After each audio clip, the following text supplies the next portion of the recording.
جیسے حضرت شعیب نے اپنی بیٹیوں کو حیادار بنایا تھا. اور یہی واقعہ میں سنا کر کے بات ختم کرتا ہوں، کیونکہ ہمارے بنگلہ کے جو وقتہ ہیں حضرت علی صاحب وہ تشریف لا چکے ہیں. یہ آخری بات میں بیان کر رہا ہوں آپ کے سامنے. حضرت شعیب مدین میں رہتے تھے. ان کی 2 بیٹیاں تھیں. شعیب بیمار تھے، بوڑھے تھے. گھر میں بکریاں تھیں.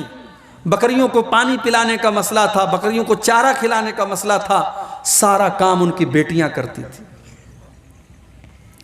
ایک دن حضرت شعیب کی دونوں بیٹیاں اپنی بکریوں کو لے کر کے گاؤں کے کنویں پر پانی پلانے کے لیے جاتی ہیں. وہاں مردوں کی لائن لگی تھی. وہ دونوں لڑکیاں مردوں کی لائن سے الگ کھڑی تھی اپنی بکریوں کو لے کر کے. اتفاق سے اسی وقت حضرت موسیٰ علیہ السلام مدین پہنچے. بہت لمبا سفر کر کے حضرت موسیٰ مدین پہنچے تھے، تھکے ہارے تھے. ایک پیڑ کے نیچے بیٹھے ہوئے تھے. حضرت موسیٰ کی نظر پڑی کہ مردوں کی لائن لگی ہے اور 2 لڑکیاں اپنی بکریوں کو لے کر کے کنارے کھڑی ہیں. حضرت موسیٰ آئے اور پوچھا کہ ماں خطبکما، کیا بات ہے، تم دونوں یہاں کیوں کھڑی ہو؟ لائن میں لگ کر کے جلدی سے اپنی بکریوں کو پانی کیوں نہیں پلا لیتی ہو؟ قالتا لا نسقی حتی یصدر الرعاء. شعیب علیہ السلام کی لڑکیوں نے جواب دیا کہ مردوں کی لائن میں لگ کر کے ہم اپنی بکریوں کو پانی نہیں پلائیں گے. یہ ہمارے باپ نے ہمیں نہیں سکھایا ہے. ہماری تربیت ایسی نہیں ہوئی ہے کہ ہم مردوں کی لائن میں لگیں. آج مسلمان لڑکیاں ٹرینوں پر اور بسوں پر مردوں کے بغل میں بیٹھتی ہیں. اب تو مردوں کی لائن میں لڑکیوں کی، عورتوں کی لائن پہلے الگ لگتی تھی، اب تو بہت ساری جگہوں پر ایک ہی لائن لگتی ہے. اسٹیشن پر ٹکٹ کے لیے بھی اب ایک ہی لائن لگ رہی ہے. مسلمان عورت مردوں کے ساتھ ٹچ نہیں کرتی ہے، ان سے سٹ کر کے نہیں کھڑی ہوتی ہے. یہ حضرت شعیب کی بیٹیوں نے سکھایا. اس کے بعد کہتی ہیں وَأَبُونَا شَيْخٌ کبیر، ہمارا باپ بوڑھا ہے، بستر پہ پڑا ہوا ہے، ورنہ بکریوں کو پانی پلانا یہ ہمارا کام نہیں ہے. یہ تو مجبوری میں ہم کو کرنا پڑ رہا ہے، ورنہ یہ ہمارا کام نہیں ہے. حضرت موسیٰ علیہ السلام نے دیکھا کہ دونوں لڑکیاں بیچاری لائن میں کب تک کھڑی رہیں گی.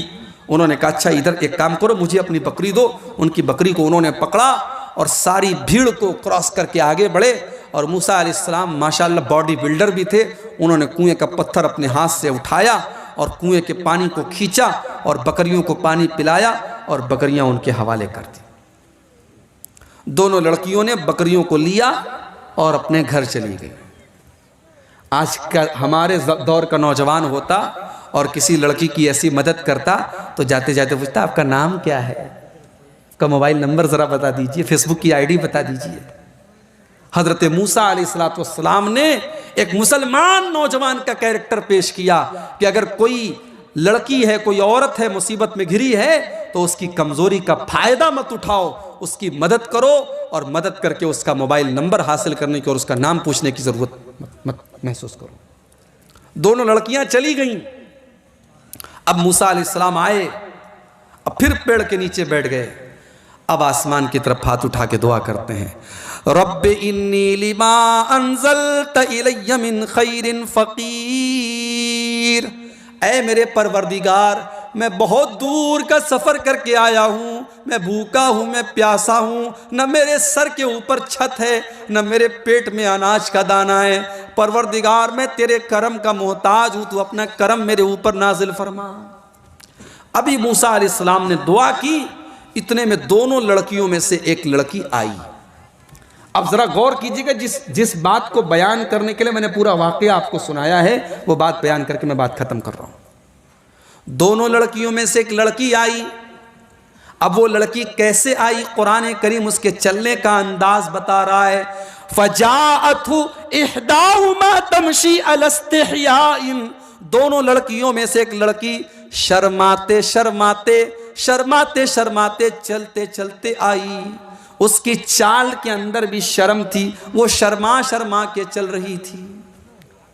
تو لڑکیوں کی تربیت ایسی کرو میرے بھائیوں کہ ان کی چال کے اندر بھی شرم و حیا ہو. اگر آپ بیٹی کے باپ ہیں تو آپ کو یہ سبق سیکھنا چاہیے جو حضرت شعیب علیہ السلام کی بیٹیوں نے ہمیں اور آپ کو دیا ہے کہ ایک مسلمان عورت کی چال کے اندر بھی شرم و حیا ہونی چاہیے۔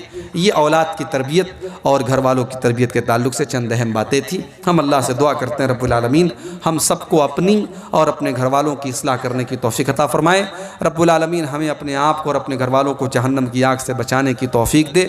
رب العالمین ہمیں جب تک دنیا میں زندہ رکھے اسلام پر زندہ رکھے اور خاتمہ ہم سب کا ایمان پر ہو، آمین۔ وآخر دعوانا الحمدللہ رب العالمین، والسلام علیکم ورحمۃ اللہ وبرکاتہ۔